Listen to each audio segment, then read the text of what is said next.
Hello students, we will start with the next module now, that is our dictionary techniques, or more specific, we will be starting with the text compression now. We have finished the Huffman coding, we have done with the arithmetic coding. In the arithmetic coding we have done with the different scaling. So all those were typically the data was a numerical data, or individual symbol was given with a probability.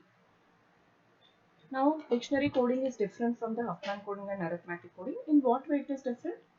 Because both the Huffman and arithmetic coding are based on a statistical model. Now, what do you mean by statistical model here? We have gone through the entire data. We have separated out individual symbols. We have calculated how many times it has occurred, and then we have calculated the probability also. So mostly dictionary technique will not work in this manner.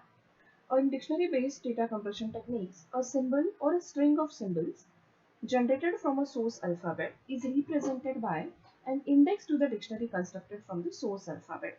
Now this will be more clear when we see a different example. So first of all, what is a dictionary? Because we are going to learn many dictionary techniques. So we'll start with the basic definition. What is a dictionary technique? It is a list of symbol and a strings of symbol. So it might have your dictionary might have a single character, or it might have two characters at a stretch. It might have a three characters. So it depends how are you going to build your dictionary. So there are many examples of this in our daily lives. For example, when we say the string September, but we can write it as a 9 also. When we know that we are writing a month, so when I write my birth date, I can write it as a 10th June or 1980. Or you can simply write 10/06/1980. So it is a dictionary where every month is represented by a numerical character. In another way, instead of writing and all the people's name, because people's might be the same, but every person is identified by Aadhaar card number. So that Aadhaar card number becomes my index and person's names becomes my alphabets or a character. So every index will point out at a unique character. So I hope this concept is clear. When I say 9 in months directory, the 9 points out to the September. A dictionary coding is widely used in the text coding because in the text you might have similar characters which are more repetitive. Consider a English text coding. Now the source alphabet, when I say source alphabet, that means how the English language is made up of. What is the basic structure of that English language. So I know English language works on a 26 characters or 26 alphabets or 26 letters. So 26 letters can be both in lower as well as uppercase. But English language can have numbers. When I talk about language, when I talk about text, when I take any book which is written in the English language, it will have 26 letters in both upper as well as lower case. It can have number. It will have various punctuation marks, and definitely the most important, the space bar. Because if you don't include this, there is no meaning in your writing. See, when you are going to do a compression, we are saying that we are going to the decompression also. So the decompressed data should be in a readable format. I should able to get the information what that particular sentence, what that particular data is conveying to me. Now, this English text or this data, if we go for Huffman or arithmetic coding, what will happen?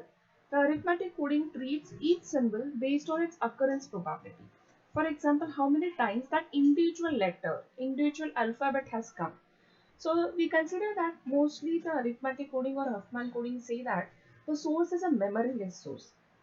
Does it happen in the English language? No. In English coding or the text coding, structure or context plays a significant role. So what do you mean by this? We say that when we observe an English language, because every day we use it, very likely that letter U appears after the letter Q. So you can just think of any of the phrases. Most of the time in English language, U will appear after Q. So I would like to code it in this manner. I will not give a single code, or I will not make a individual entry for letter Q. I will make it an entry as QU. Likewise, it is likely that the word concern will appear after as far as the weather is concerned. So I know I can predict certain words. So I will be making a dictionary based on that. The strategy of the dictionary coding is to build a dictionary that contains frequently occurring symbols and a string of symbols. Frequently occurring symbol, if I talk about English language, the, this, that, these are frequently occurring symbol. What will be the string of symbol? That is a string of symbol. So I find out which are more frequently occurring. So thankfully we don't have to do this job. There is already people, there are already tables, there are already calculation which people have already published after studying the English language. So we will be making use of that. When a symbol or a string is encountered and it is contained in the dictionary, it is encoded with an index to the dictionary. Index is nothing but a number. We are going to give a number to that particular string, that in the dictionary where does it appear, and it will be coded accordingly. If it is not there in the dictionary, then the symbol or the string of symbol is encoded in less efficient manner. So if you already know it is frequently occurring, you have already made a code for it. So I think now it must be clear to everybody that when we are doing compression, if it is occurring for more number of times, you will have less bits for it. It can be coded in a more efficient manner. But if you have not included in the dictionary, then you might not achieve a greater efficiency in the compression. So how are we going to code the dictionary, or how are we going to formulate the dictionary? So what are we going to do? We will denote a source alphabet by S or A, because whatever reference book we are referring, Sayur, that in that case it is referred as A. So a dictionary consisting of two elements. One is your set of phrases, and C is a coding function which will map this P into a set of code word. So the set P is said to be complete if any input string can be represented by a series of phrases chosen from the P. The coding function C is said to obey the prefix property if there is no code word, that is prefix. See, I think this prefix property is everybody know. So whatever we are coding at the decompression side, it should not create any kind of a confusion. For reversible compression of any textbook, the phrase set P must be complete and the coding function must satisfy the prefix property. So you have to build a dictionary in which P will have all the phrases. There should not be any phrase which is not there in P or the P, because whatever you have it in P, whatever phrases you have made, that will point out to the dictionary. Categorization of dictionary based coding technique.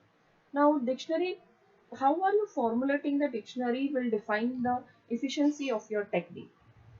So a successful dictionary built results in a data compression. If your dictionary is well built, if your dictionary has all the phrases which can appear in the text, you have achieved a greater compression. But if you do a reverse way, that your dictionary consists of very few phrases and your data is very long, then you will end it in a data expansion. According to the ways in which the dictionaries are constructed, it can be classified as a static or adaptive. I have told already that the basic compression can be classified into a static or adaptive. So the dictionary technique is no exemption to it.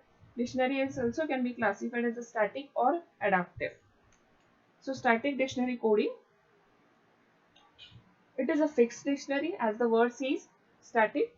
It is produced before the coding procedure. For example, when I say chalo, I know the English language consists of 26 alphabet. So I write down all the 26 alphabet. I give a code to a fixed text, so it will not work that way. But static dictionary is constructed in this manner. So the thing is, static dictionary, you should have at the transmitter also, and you should have at the receiver also. It is possible when the knowledge about the source alphabet and the related string of symbol, also known as phrases, is sufficient. So I know, suppose if I'm going to code only a data of my family, so I know what are my names of my family members. So I make a dictionary according to that. So this dictionary will be called as a static dictionary. What are the merits of this static dictionary? It is simplicity. What are the drawbacks? If I am constructing only for my family, and if I get a chance to code it for the next family members, so it will fail. So you have a lower coding efficiency and you don't have much flexibility compared with the adaptive dictionary techniques. So the we will see one example of static algorithm or a static dictionary coding, that is called a diagram coding or diagram coding. So it is very fast and simple coding technique. So what do you have in this coding technique, or what do you have in this algorithm? All source symbols and some frequently used pair of symbols. So as the static dictionary method says, it has to be made before the data comes to you. In encoding, two symbols are checked at once to see if they are there in the dictionary. So the word D, or this D represents two. So we are saying we will be taking two symbols at once and check whether if they are there in the dictionary. So if they are there in the dictionary, they are replaced by the index of the two symbols. Index is nothing but code words which will be given. And the next pair of the symbol is encoded in the next steps. If not, if they are not there in the dictionary, then the index of the first symbol is used to encode the first symbol. The second symbol is combined with the third symbol to form a new pair. So when we are saying that we will be taking two alphabets at once or two letters at once, if it is there in the dictionary, you will be coding with the index. If it is not there, you will take an individual letter, write down the code, and then you will combine this remaining letter with the third one. The diagram can be straightforwardly extended to n-gram. So right now we are taking two. Somebody might write a dictionary which will be taking three letters at our. So in the extension, the size of dictionary increases and it is coding efficiency as well. So one example, now see the example here for the diagram coding. A source is denoted by A. What do you have in that source? Individual letters A, B, C, D, R. These are the individual letters. Now see the sample dictionary which has been made. Individual letters are included and then a pair of symbol are also included in the dictionary. So I know if AB occurs, AC occurs, AD occurs, what the code I am going to send. Okay. Now string for encoding is given to you is AB, RA, CA, DA and BR. So now let us read the first two letters or alphabet. So AB is the first string. So we check in the dictionary. So does AB is there? Yes, AB is there. So it is 101. So you will be sending AB. Now I try to read the next two letters. Next two letters are RA. Is it there in the dictionary? No, RA is not there in the dictionary. So what should I do? I will send a code for R. So I will write RA. It doesn't have entry. So send R. So R is nothing but it is there in the dictionary which is coded as 100. So the only remaining letter is E, which I will club it with the next letter, AC. So AC is there in the dictionary, so we'll be sending the code 110. Now read the next two letters AD. Is it there in the dictionary? Yes, it is there. It has a code which is fixed. So AD will be sent. Next two letters AB. AB is already there in the dictionary. Now again the letter RA comes. So RA is not there. So again we will be doing the same procedure. We'll be sending it for R and we'll be sending for A separately. So finally when I write down all the output is this. So I hope now the procedure is clear. Read two letters together. Check in the dictionary. If it is there, send that code. Otherwise, take the first letter, send the code in the dictionary. Next letter should be attached to the next immediate letter with it. So you have to go on doing this. Now if you see here, because it is a static dictionary, RE has appeared twice, but we are not able to add that letter in the dictionary and generate a new code. So in the next input, if your array appears more number of times, your dictionary will not work, or sorry, your compression will not work properly. So static dictionary means I am not able to change. So that is a disadvantage. If the letters are repetitive, still I will not be able to add. Now look at these two tables. This table gives you an idea. It has been made according to the LaTeX document. And this particular has been made according to the C programs. So it says that E B slash C. In this reference books and the data compression, this appears as a space. So this indicates space. So E space comes maximum time. Space P comes 838 times. Now, when I go through these, the count has been already made. So they tell you that if you're going to compress a LaTeX document, this is the maximum probable alphabet you will find. So give code according to this. For C program, it says that space occurs maximum time. So this defines the probability. So you will give probability according to this. But if I compare these two dictionaries, suppose I use this particular table to compress a LaTeX document, the compression will not be achieved and vice versa. If this table is used or this dictionary is used to compress a C programming file, I will not be able to achieve a compression. So when you have static dictionary, it is assumed that you already know what is your input data. If you have a random input data which is coming to you, the static dictionary will not work. So what you can do is, now you make your own dictionary and practice. Take any random sentence and decide, look at that data, look at that input data. Make a dictionary. How are you going to make dictionary? Either you can take individual letters and assign a code, or you can take pair of letters and assign a code, or you can take three letters together and assign a code and try to achieve a compression.